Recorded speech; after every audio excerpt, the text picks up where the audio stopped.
안녕하세요. 나른한 점심시간 뉴스로 바사삭 깨워드립니다. 뉴스 바사삭 MBC 성지훈 기자입니다. 이른바 계곡 살인 사건의 주범 이은에게 대법원이 무기징역을 확정했습니다. 대법원 일부는 지난 2019년 6월 경기도 가평 용소계곡에서 보험금을 노리고 남편 윤모 씨를 살해한 혐의로 기소된 이은혜와 내연남 조연수에게 각각 무기징역과 징역 30년을 선고한 원심을 확정했습니다.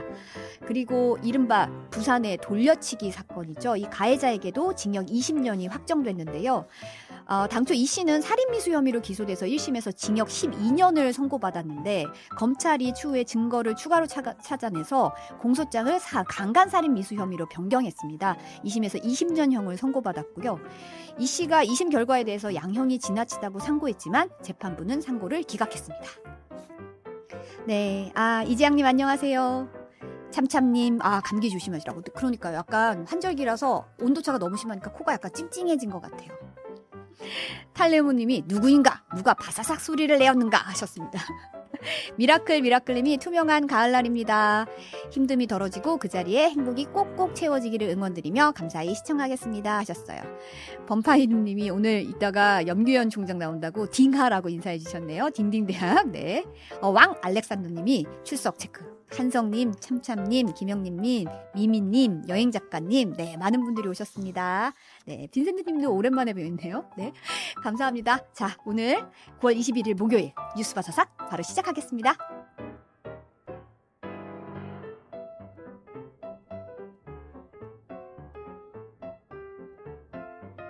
오늘 갓 나온 바삭한 뉴스를 꾹꾹 씹어서 소화시켜드립니다. 오늘 뉴스 완전 정복 오뉴완. 네, 오늘 뉴스 완전 정복하는 온유한 뉴스톱의 김준일 수석 에디터 나오셨습니다. 안녕하세요. 네, 안녕하세요. 네, 히스토님이 호치민에서 한 달 살기 중인데 여기 출석하셨다고. 그냥 한국 좀 사정 좀 잊으시고 호치민에서 즐기셨으면 하는 마음이네요. 호치민을 마음껏 즐기셨으면 좋겠는데 지금 뭐 정치적으로 온갖 소식이 오니까 또 궁금하실 수 있어요. 어떤 내용인지 지금 오늘 오후가 아주 어떻게 될지 초미의 관심사인데 국회 본회의에서 더불어민주당 이재명 대표에 대한 체포 동의안 표결이 진행될 텐데요. 오후 2시에 이제 본회의가 시작되죠. 예. 이재명 대표가 어제 SNS에 상당히 장문의 글을 올렸어요. 화면 잠깐 보여주실까요? 네. 검찰 독재의 폭주 기관차를 멈춰 세워주십시오라는 제목으로 굉장히 많은 글이 올라왔거든요. 예. 네.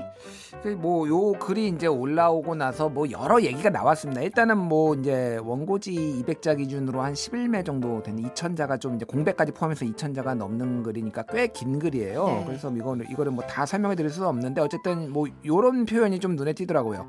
명백히 불법 부당한 이번 체포 동의안의 가결은 정치 검찰의 공작 수사에 날개를 달아줄 것입니다라고 이제 얘기를 했습니다. 그러니까 이거 내용인즉슨 지금까지 비회기 중에 이제 영장 실질 심사 받겠다라고 얘기를 했는데 굳이 회기 중에 이렇게 해가지고 영장을 청구해서 민주당을 이제 분열시키겠다 이런 의도가 있다 이런 내용이 포함이 됐고요. 그래서 이게 국가 권력 남용이자 정치 공작이다. 그리고 내용에 대해서는 그러니까 영장 청구한 그 내용에 대해서는 이제 다 좀 소설이다. 이런 식의 이제 내용이 있었습니다. 그래서 검찰 독재의 폭주기관차를 국회 앞에서 멈춰 세워달라. 그래서 사실상 이제 부결을 요청한 것이다. 이런 이제 해석들이 나왔는데 이게 논란이 좀 많이 됐어요. 왜냐하면은 이제 왜냐면 이게 당론으로 민주당이 할지 말지도 요거를 이제 의원들끼리 얘기를 하다가 결국은 이제 자유투표로 이제 하기로 했고 이게 무기명 투표니까 그게 이제 원칙상으로도 맞고요. 네. 이런 상황인데 이거를 이제 부결을 시켜달라고 당대표가 단식 중에 한 것이 좀 적절하지 않다라는 하나. 그리고 또 하나는 이게 이제 이 단식이라는 게 이제 윤석열 정부의 어떤 폭정 이런 것들을 좀 국정 방향 이런 것들을 조금 전환하려고 했다라고 계속 얘기를 해왔는데 결국은 이렇게 부결을 요청하다 보니까 이 단식 또한 소위 말해서 방탄 단식인 거 아니냐 이런 이제 비난들이 이제 국민의힘뿐만이 아니라 소위 말해서 이제 진보 진영에서도 이제 상당히 나오고 그래서 어제 이제 경향신문, 한겨레 신문을 비롯해서 거의 많은 언론들에서도 불체포 특권 포기하려고 한다라고 약속을 했는데 왜 안 지켰냐 이거 사설로도 비판을 하고 여러 좀 비판들이 좀 많이 나온 상황인 것 같습니다.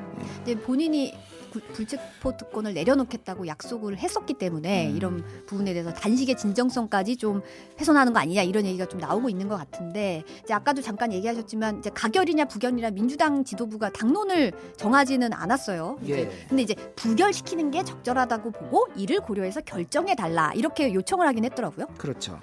그래서 이거는 이제 어제 의원총회에서 한 30명 정도가 의원들이 여러 이제 자유롭게 의사를 이제 표현을 했다고 합니다. 이 건에 네. 대해서. 그래서 이제 부결을 시키자라는 의원들이 훨씬 많기는 했지만은 가결을 주장한 의원들도 있었고 이거를 당론으로 하자라는 의견도 있었지만 당론으로 할 수 없다라는 의견도 이제 있었다고 합니다.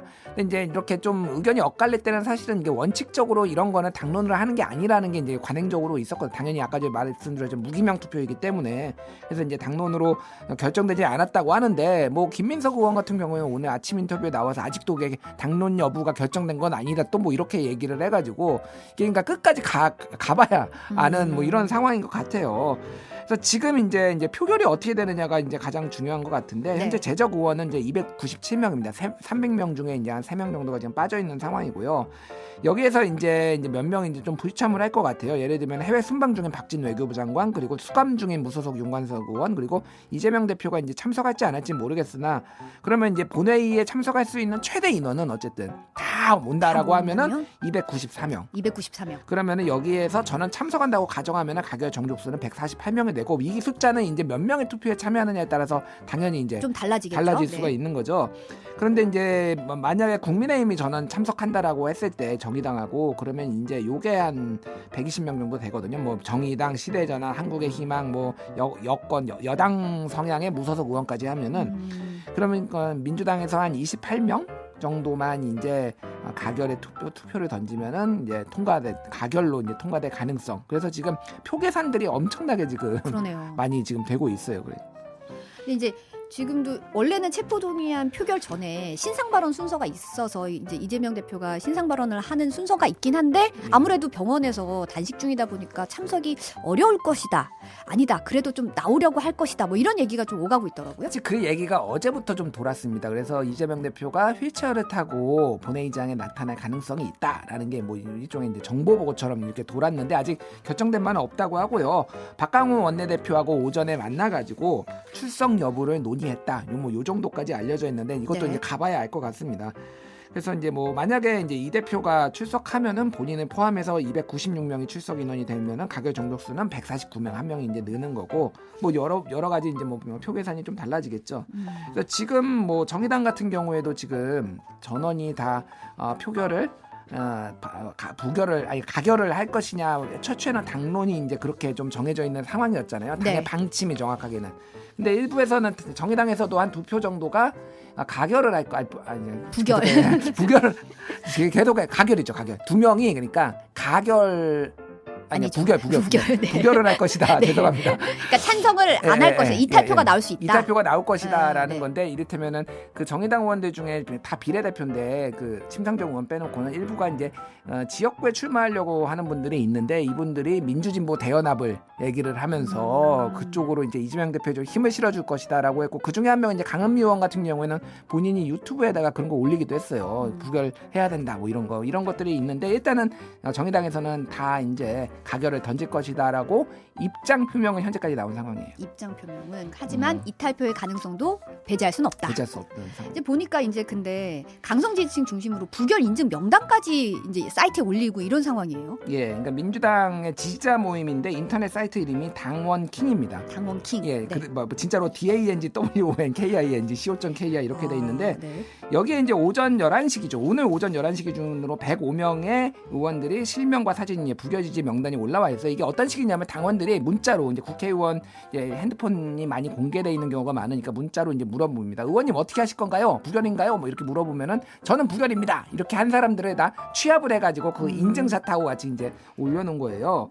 그러니까 여기에는 이제 무소속 의원 사건 뭐 윤미향 의원도 포함되어 있으니까 정확하게 이제 뭐 전체가 민주당이라고 할 수 없지만은 대략적으로 그러면은 이제 한 60여 명 정도는 아직 이제 입장 표명을 안 밝혔다. 가결인지 부결인지 모르겠으나 뭐 이런 거죠. 그래서 이게 이제 나중에 소위 말해서 이제 뭐 정치 생명은 끊겠다 뭐 이런 이제 일부 이제 원외위원장들이 뭐 이런 얘기도 했었잖아요. 그러니까 네. 이게 소위 말해서 이제 색출 작업, 가결을 던진 의원들의 색출 작업, 살생부 뭐 이런 걸로 활용될 가능성 뭐 이런 것들도 좀 얘기가 나오고 있습니다. 보니까 이게 압박이 될 수도 있지만 오히려 반작용이 있을 수 있다 이런 얘기가 나오긴 하더라고요. 그러니까 어제 제가 정치권에 조금 뭐 좀 여러 가지 좀 기류를 보면은 되게 좀 복잡 미묘하다라고 좀 말씀드릴 수 있을 것 같아요. 일단은 이재명 대표가 이게 페이스북에 글을 올린 게 이게 정말로 부결에 도움이 될 것이냐, 뭐 이것도 좀 잘 모르겠다. 오히려 이게 역풍이 불 수도 있겠다. 이렇게 대표가 좀 가만히 있지 왜 이렇게까지 나서야 되느냐. 오히려 명분도 없어지고 뭐 이런 얘기도 있고 네. 또 일부 중도층의 성향의 이제 의원들 같은 경우에는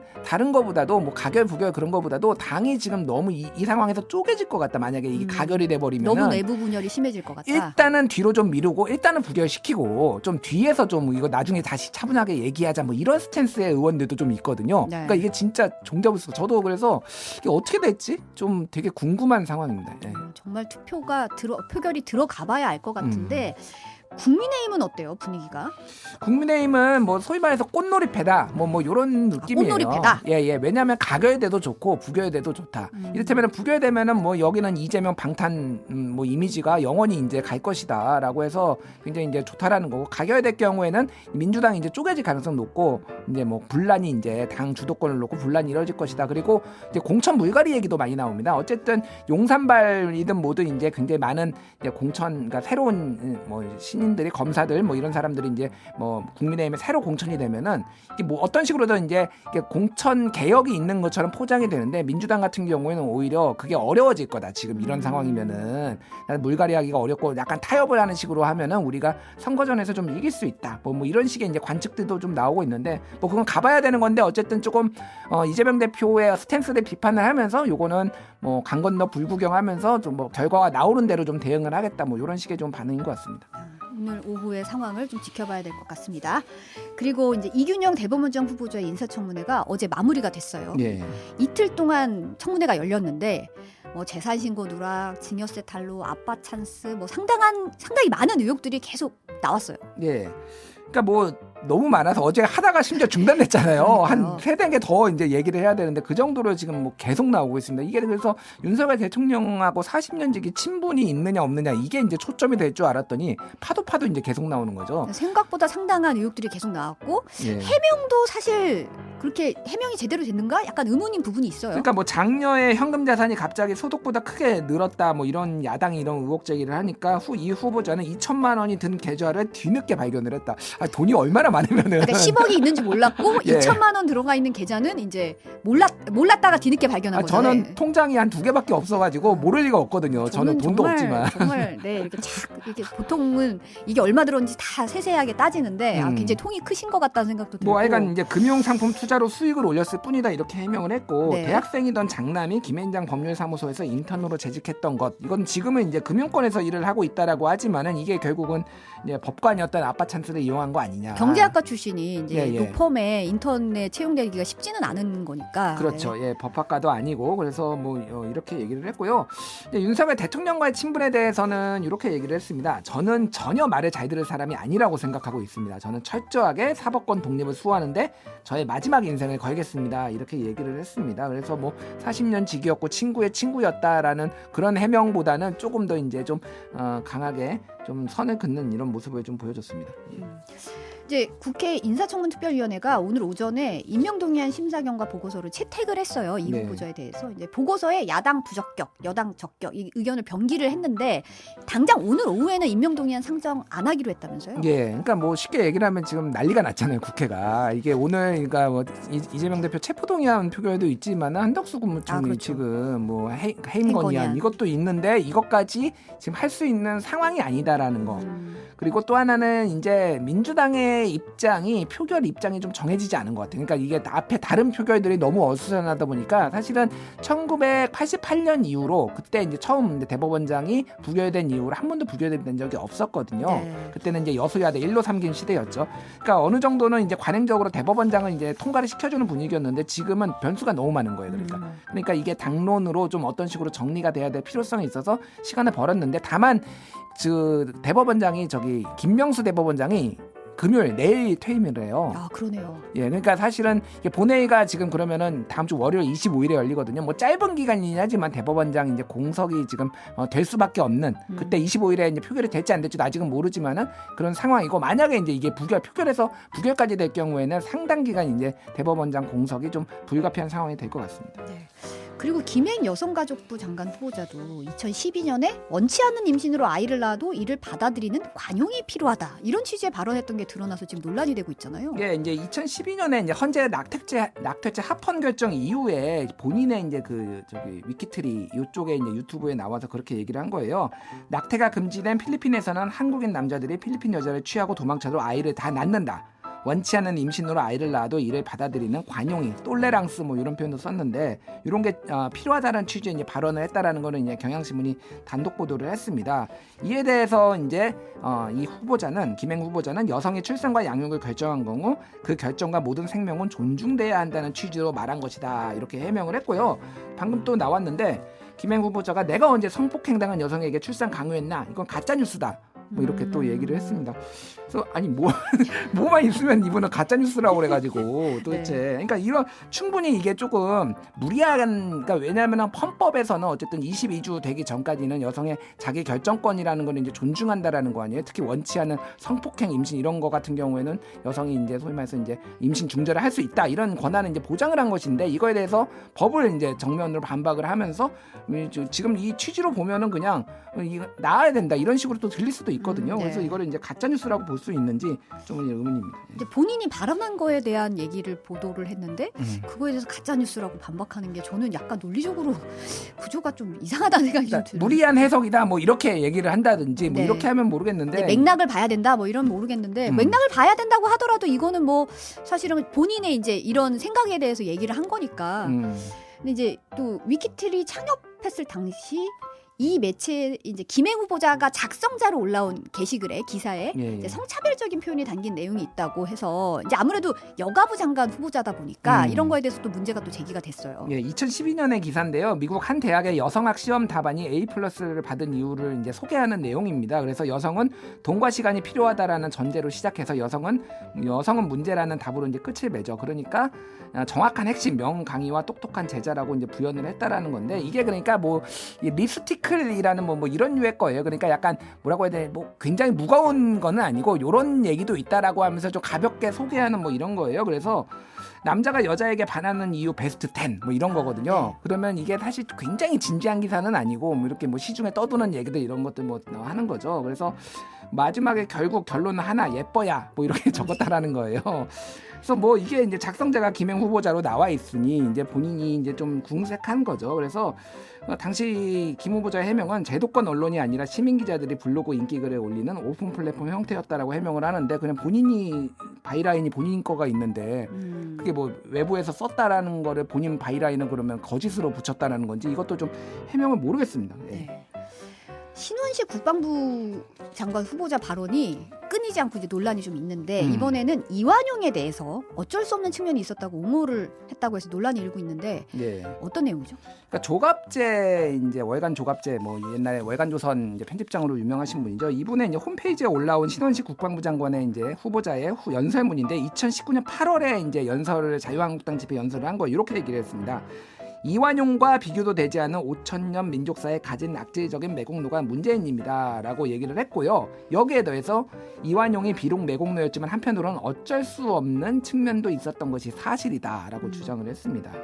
그래서 뭐 이거에 대해서 그 전에도 이제 뭐 문재인 대통령이 목을 딴다 뭐 이런 게 논란이 있었잖아요. 네. 근데 이때 이제 집회가 자유한국당이 계속 열고 있고 이제 강한 발언들이 이제 뭐 나왔다 이런 맥락에서 이제 나온 건데 뭐 문재인 대통령에 대해서 뭐 비판을 한 것도 좀 부적절하지만은 이완용을 어쩔 수 없었다라고 얘기를 한 게 이게 좀 이게 쉴드 소위 말해서 이게 옹호가 될 수 있나 뭐 이런 생각이 많이 들어요. 근데 이제 실제 집회에서 이 발언은 빠졌다고는 하더라고요. 예, 연설문에 들어가 있다고 하는데 그렇다고 해도 이런 발언 이완용까지 옹호를 해야 되나라는 생각이 좀 들긴 했어요. 근데 예. 입장문을 냈는데 거기에 대한 입장을 보니까 문재인 정부의 외교안보 정책이 이완용보다 더 국익에 반한다는 점을 강조한 것이라고 얘기를 했더라고요. 네, 뭐 문재인 대통령 때리기는 계속 되고 있고 지금 뭐 그 목을 딴다 발언에 대해서도 사과를 하고 있지는 않거든요. 네. 그런 맥락에서 봤을 때 이제 다시 문재인 대통령을 비판을 한 건데 저는 다른 거보다도 이런 겁니다. 이게 지금 이 후보자들 딱 들으시면 알겠지만은 본인의 직무하고 관련돼서 심각하게 발언들이 문제가 있는 거예요. 예를 들면은 국민의 생명과 그리고 이 시스템 제도를 자유민주 체제를 지켜야 되는 사람의 쿠데타 옹호로 발언을 하고 이와 매국노 옹호 발언을 하면은 이게 되겠냐라는 거예요. 그리고 여성가족부 장관도 여성의 어떤 인권, 자기결정권 이런 것들이 제일 중요한 문제잖아요. 가족부 장관한테. 그런데 이를테면은 성폭행 당한 사람 그 아이도 낳아야 된다는 취지의 발언을 한다라든지 뭐 얼굴이 예쁜 게 중요하다든지 그리고 가장 심각한 건 대법원장은 법을 모릅니다 이분이. 법을 모르는데 어떻게 대법원장이 되죠? 저만큼 모르는 것 같아요. 그러니까 맨날 몰랐다고 하고 미안하다고 하고 법을 어기고 있으니 이런 측면에서는 좀 많이 심각하다 여러모로. 마지막 요거 하나만 좀 볼게요. 감사원 사무처가 전현희 전 국민권익위원장 감사의 주심이었던 조은석 감사위원을 검찰에 수사 의뢰했어요. 예, 그러니까 대검찰청의 감사원 사무처가 공무상 비밀 누설과 직권남용, 강요 등의 혐의로 조은석 감사위원에 대한 수사를 요청했다고 이제 밝혔습니다. 그러니까 이게 쉽게 얘기를 하면은 지금 문재인 정부 때 임명됐던 감사위원하고 그리고 지금 윤석열 정부가 임명한 감사원의 뭐 유병호 사무총장이라든지 요 집행부라고 해야 되나 여기하고 조금 계속 긴장 관계, 알력 관계가 좀 있었는데 이게 지금 최근에 공수처가 지금 감사원에 압수수색했거든요. 이런 사건도 있었는데 뭐 요거와 관련해서 이제 좀 문재인 정부 쪽에서 임명한 사람들에 대해서 좀 수사를 의뢰하는 뭐 요런 지금 맞불 작전 뭐 이렇게 좀 보면 될 것 같아요. 그래서 이거 내용이 뭐냐면은 감사원 사무처는 지난 6월에 전현희 전 위원장에 대한 감사 보고서를 공개하는 과정에서 내부 감찰하는데 이번에 수사를 요청한 것으로 알려졌는데요. 그러니까 전현희 위원장에 대한 감사 결과 보고서가 발표가 임박했던 지난 6월에 감사를 실제 진행하는 사무처와 이 감사 내용의 적절한지를 심의하는 조은석 감사위원 사이에 충돌이 있었습니다.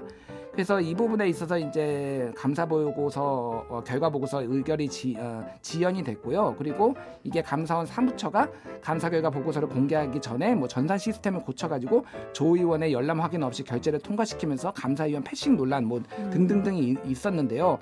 요거에 대해서 이제 조은석 의원이 이제 강하게 문제 제기를 한 것이죠. 보고서에 전 위원장에게 책임을 묻지 않는 경미한 사안까지 보고서에 기재됐다라고 반발을 한 건데 이게 이제 문제가 좀 있다 이런 식으로 이제 좀 고발을 한 이런 상황입니다. 네, 오늘 여기까지 듣겠습니다. 온유원의 뉴스톱 김준일 수석 에디터였습니다. 감사합니다. 네, 감사합니다. 여러분은 지금 점심시간 디저트 같은 방송 성지영의 뉴스 바사삭과 함께하고 계십니다. 좋아요와 많은 댓글 부탁드리고요. MBC 라디오 시사 채널 구독도 잊지 마세요.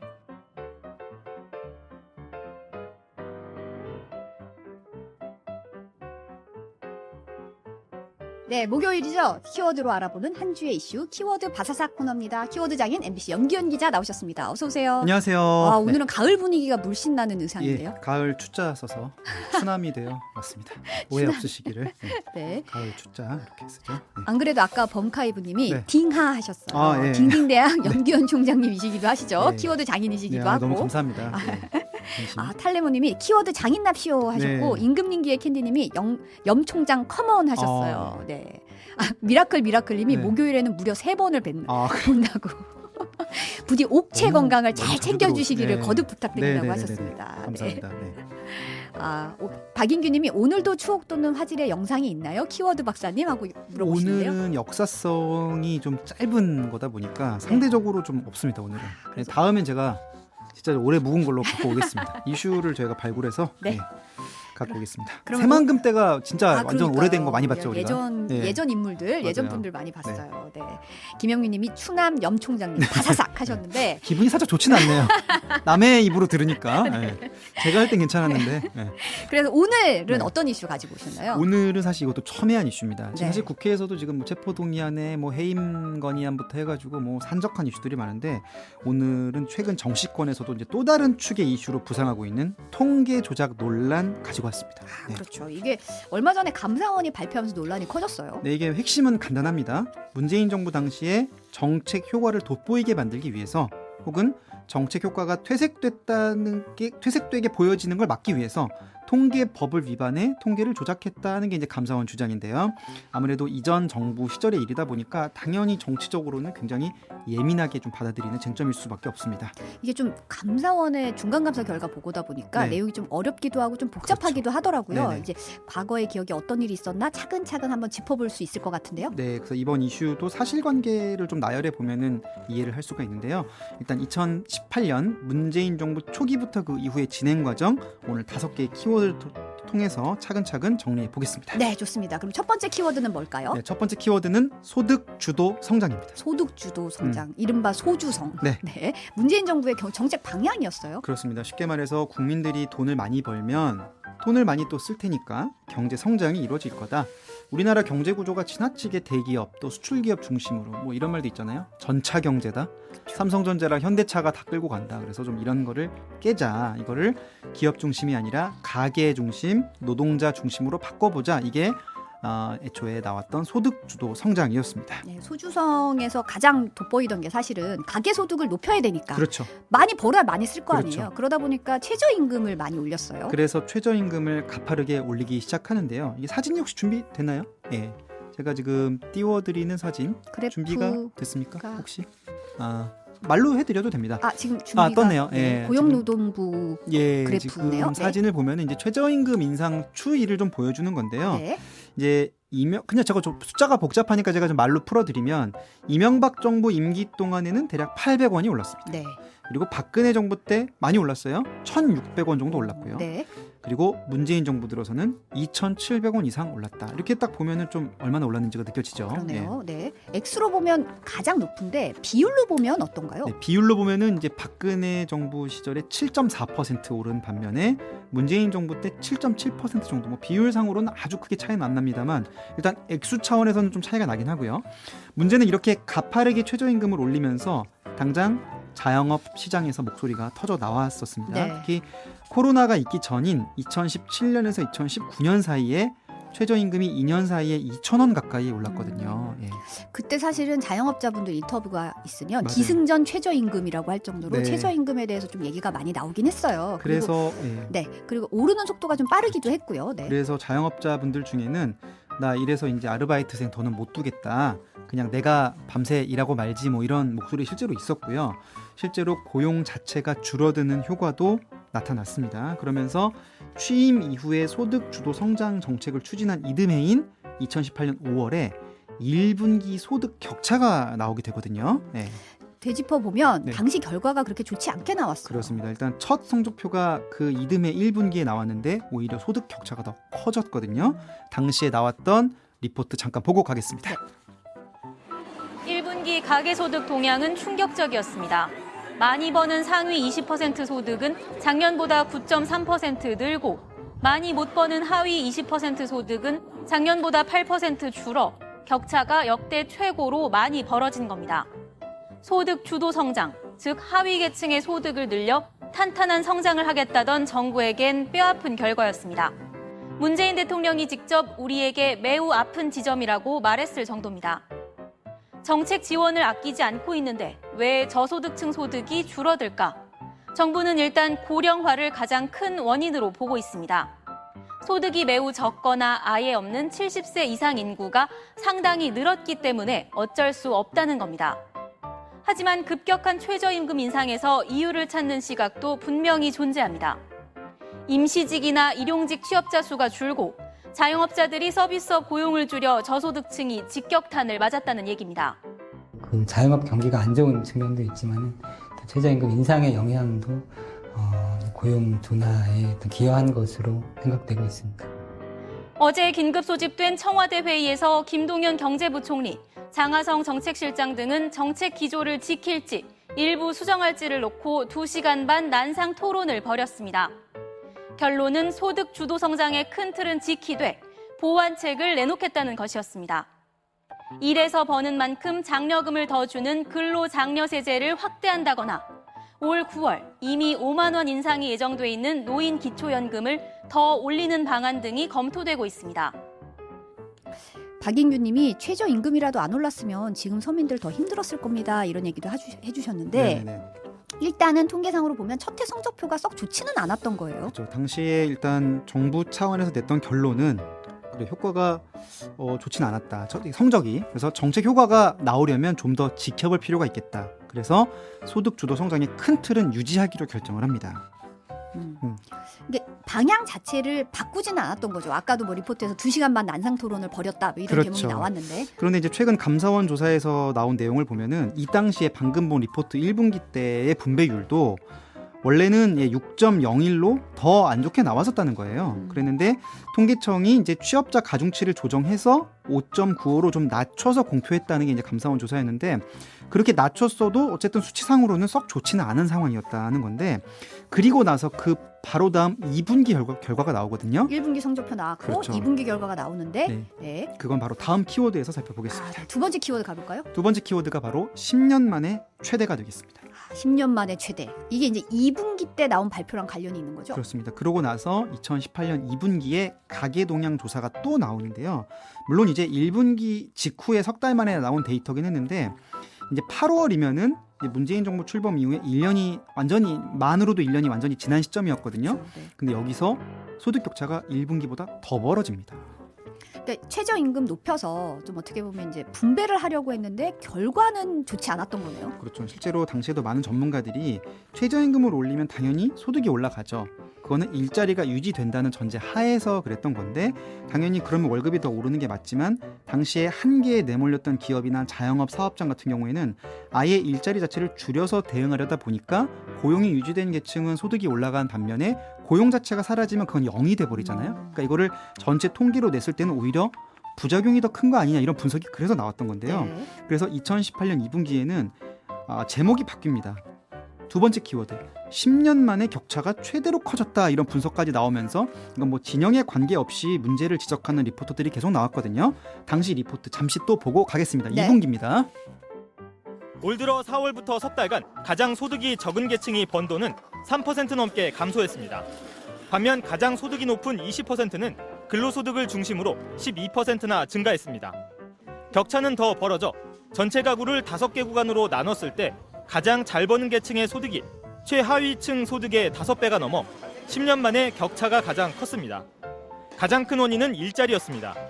최저소득층의 경우 일에서 번 돈이 1년 새 16%나 줄었는데 즉 일자리를 잃으면서 돈벌이가 끊긴 상황이 소득 지표로 확인된 겁니다. 최저임금 인상 등 저소득층 지원 정책을 쏟아냈지만 정반대의 결과가 나온 겁니다. 노동 비용이 상승하는 과정에서 일자리를 줄이거나 소득을 감소시키는 현상이 발생하고 있어서 정책 의도와는 다른 노동시장에 상당한 부작용이 발생하고 있는 것으로 생각됩니다. 오늘 나온 통계는 가계 동향인데요. 때문에 한 집안에서 일 나가는 사람이 얼마나 늘고 줄었는지도 알 수 있는데 이 저소득층 가정에서는 실제로 일 나가는 사람이 줄었습니다.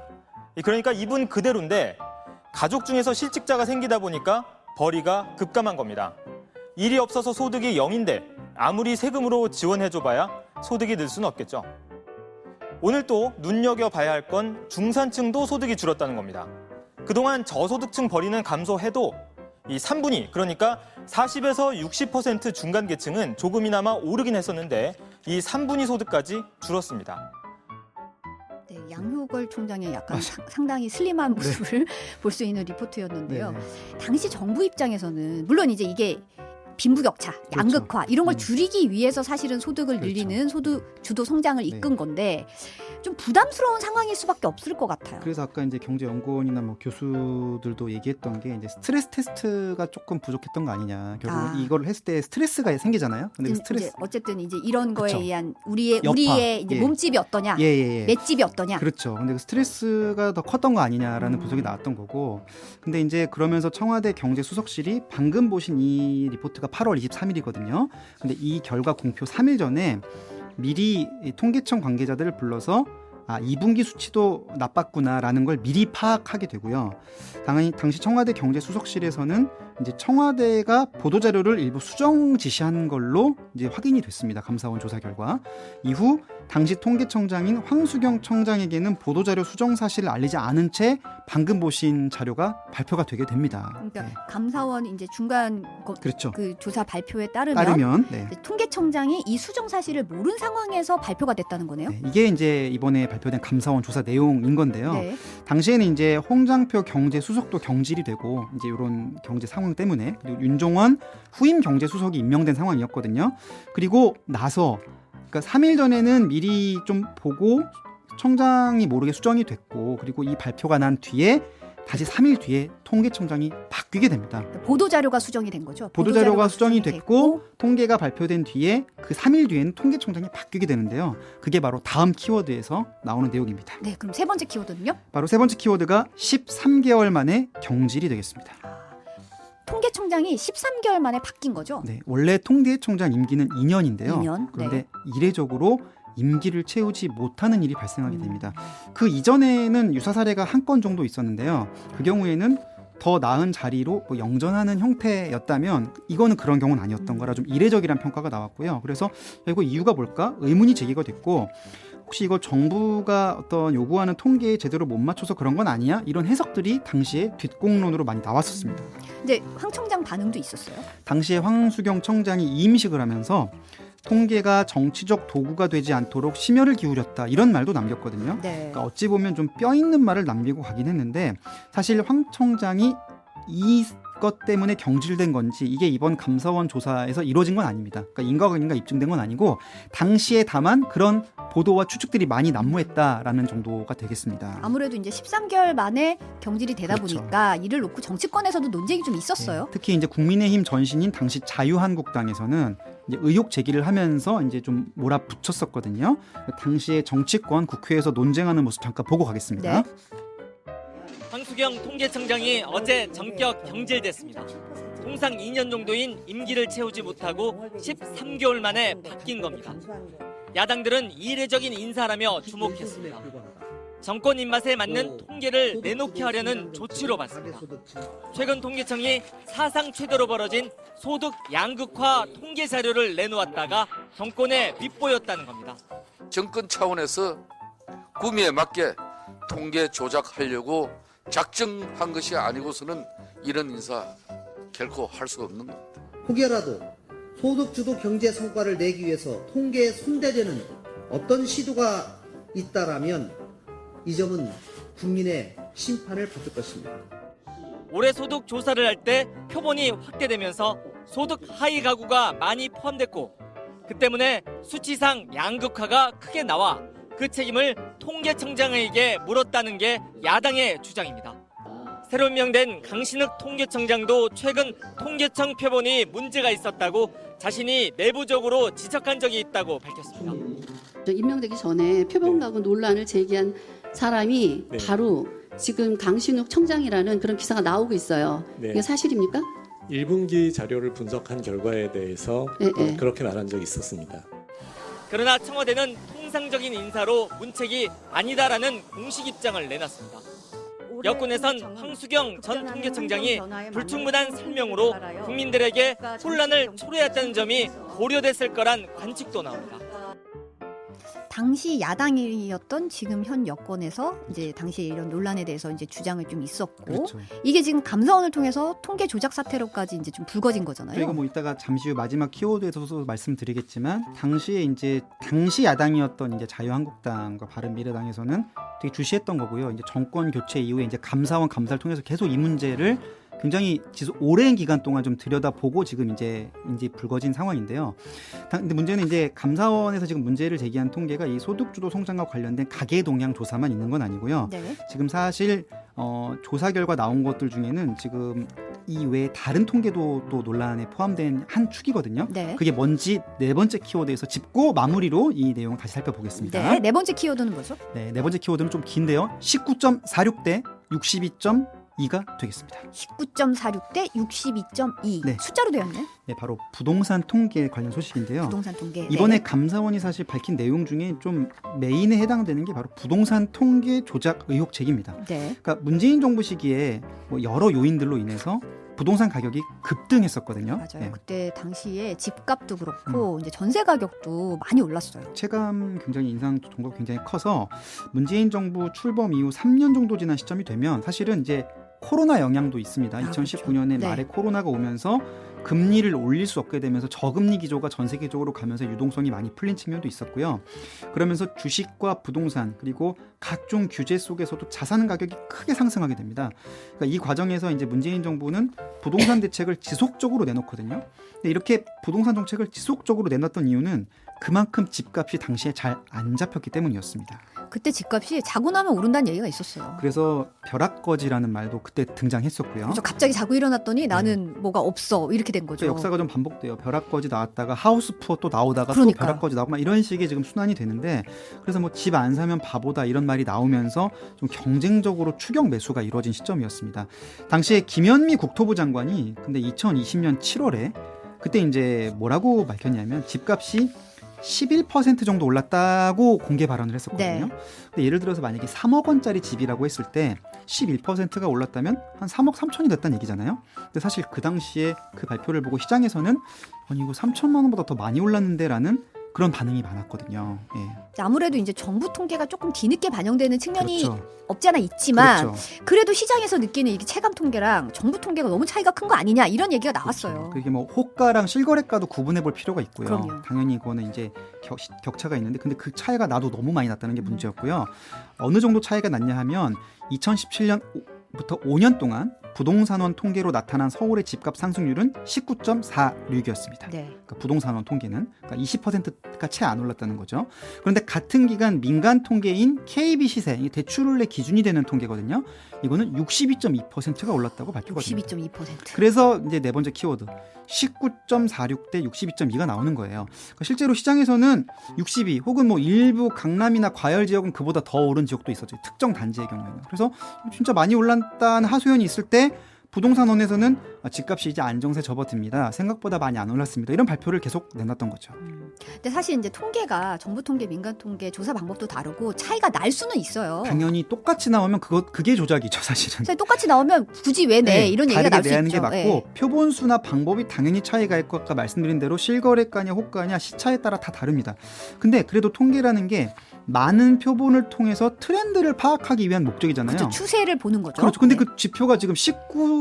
얼마 대 62.2면 이거는 둘 중에 하나는 추세를 제대로 반영 못한다는 말밖에 안 되다 보니까 그래서 네 번째 키워드만큼 차이는 문제 아니냐는 지적이 계속 나왔던 거고요. 그런데 이번에 감사원이 당시에 이렇게 차이가 벌어졌던 이유로 통계 조작을 직접 거론하면서 파장이 일게 됐던 겁니다.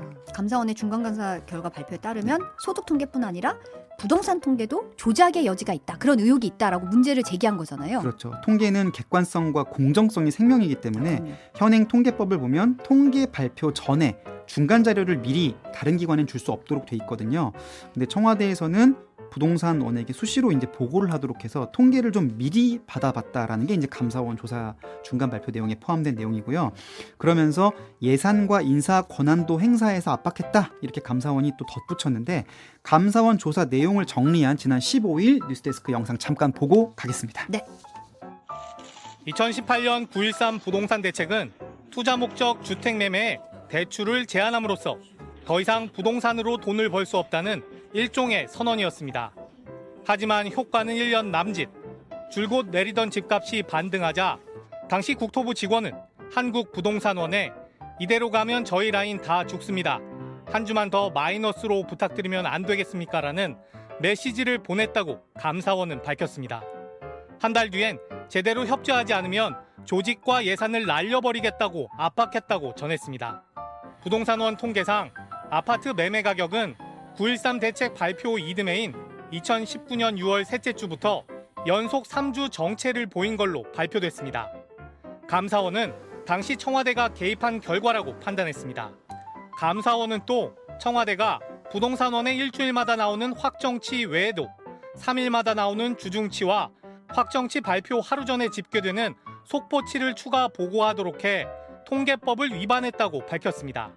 BH와 국토부는 전주 변동률보다 낮게 나오도록 하거나 부동산 대책에 효과가 있는 것처럼 보이도록 부동산원의 통계 조작을 지시하였습니다. 시장 상황이 안정된 것처럼 보이게 통계를 조작하였습니다. 실제로 2018년 1월 넷째 주 당시 청와대가 시장을 똑바로 보고 있는 거냐고 하자 국토부가 위에서 얘기하는데 방어가 안 된다, 재점검해달라고 하달했고 부동산원이 발표한 매매 가격 상승률은 1.32%에서 0.89%로 축소됐습니다. 이제 사실 핵심은 이 업무 관계상 이게 이제 조작의 범위로 볼 수 있는가 없는가가 이제 나중에 이제 수사를 통해서 어떻게든 밝혀지긴 할 텐데 어떻게 보면 감사원이 제기하는 의혹의 핵심은 정책 효과를 돋보이게 하기 위해서 통계를 건드린 거 아니냐 이 얘기잖아요. 그러니까 감사원은 일단 관계자들의 카카오톡, 문자 메시지를 토대로 조사한 내용이다라면서 이제 출처를 명기하면서 이제 밝히고 있습니다. 네. 그러니까 이런 식으로 감사원은 2017년 6월부터 2021년 11월까지 집값 통계가 한 230번 정도가 발표가 됐거든요. 네. 이 중에 최소한 94번 정도는 이런 식의 조작이 이루어졌다라는 게 이제 감사원 중간 결과의 발표 내용이 되겠습니다.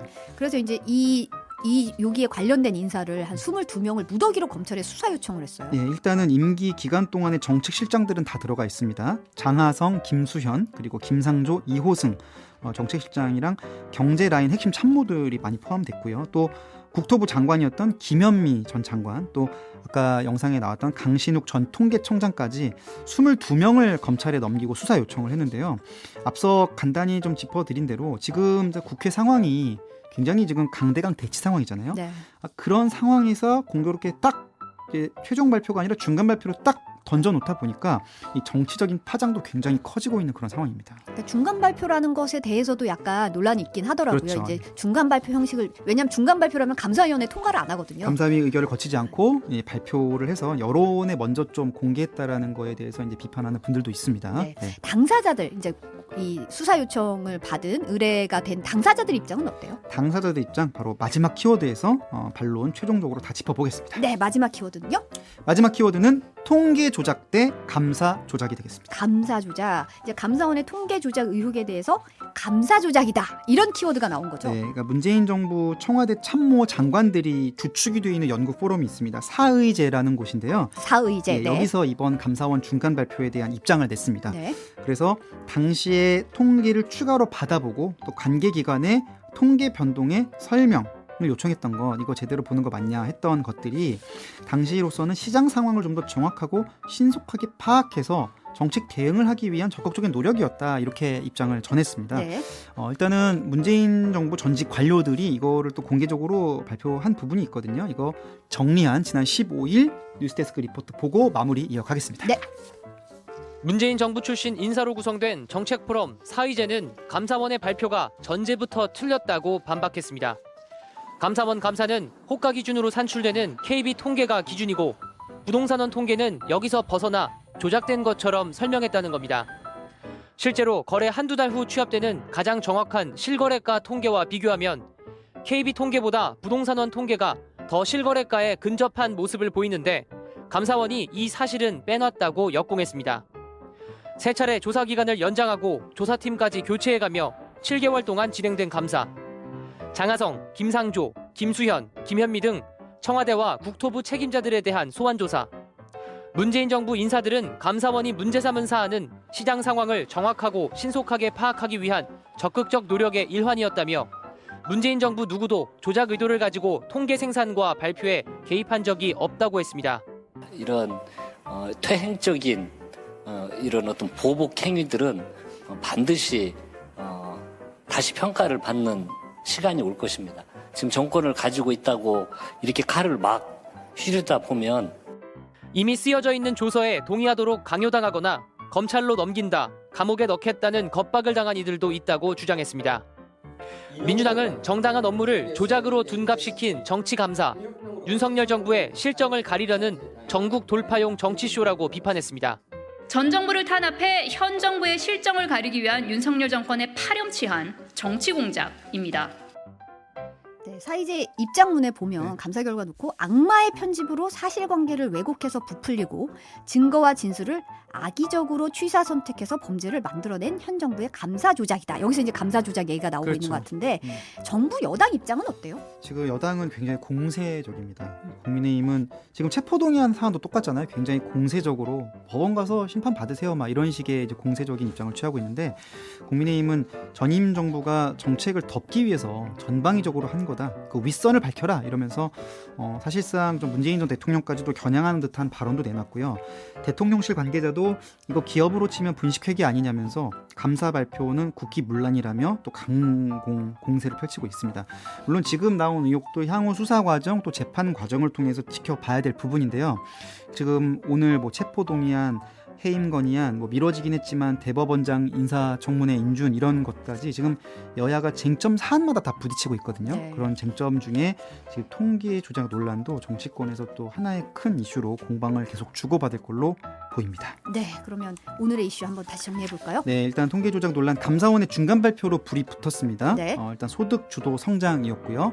당시에 두 차례에 걸쳐서 10년 만에 최대의 그 소득 격차가 벌어지게 되는 일이 있었고요. 그리고 당시 통계청장이 13개월 만에 경질이 되면서 당시의 야당이었던 지금의 여당이 굉장히 좀 눈여겨봤던 이슈였다. 그리고 정권 교체 이후에 감사를 좀 대대적으로 착수했고요. 아까 뭐 7개월에 걸쳐서 조사했다고 하고 그 결과 일단 부동산 통계에서도 어떤 조작 논란 의혹을 제기하면서 나온 중간 발표 결과는 19.46 대 62.2로 대표된다. 고 보실 수가 있겠고요. 끝으로 이에 대해서 조사 당사자인 당시 문재인 정부의 주요 경제 인사들은 정권의 실정을 덮기 위한 좀 정치 공작이라면서 지금 강하게 반발하고 있다. 그래서 지금 꽉 막힌 정국의 또 하나의 좀 걸림돌이 될 수 있는 좀 정치적 쟁점이 되고 있다라고 정리해 볼 수가 있겠습니다. 네, 오늘 말씀 여기까지 듣겠습니다. 키워드 바사삭 MBC 염규현 기자였습니다. 감사합니다. 감사합니다.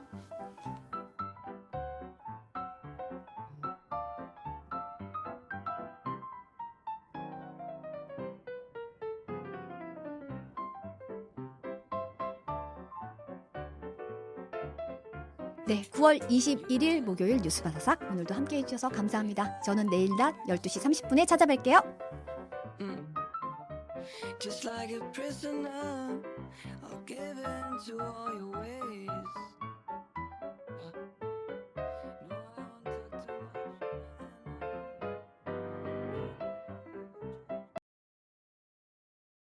절반이 당신을 좋아하고 좋아하는 소리를 내기 시작했습니다. 같은 테이블에 앉아있던 레벨 22의 이야기를 들었습니다. 그 사람 집에 아주 큰 아파트가 있다고 들었어요. 축하해요.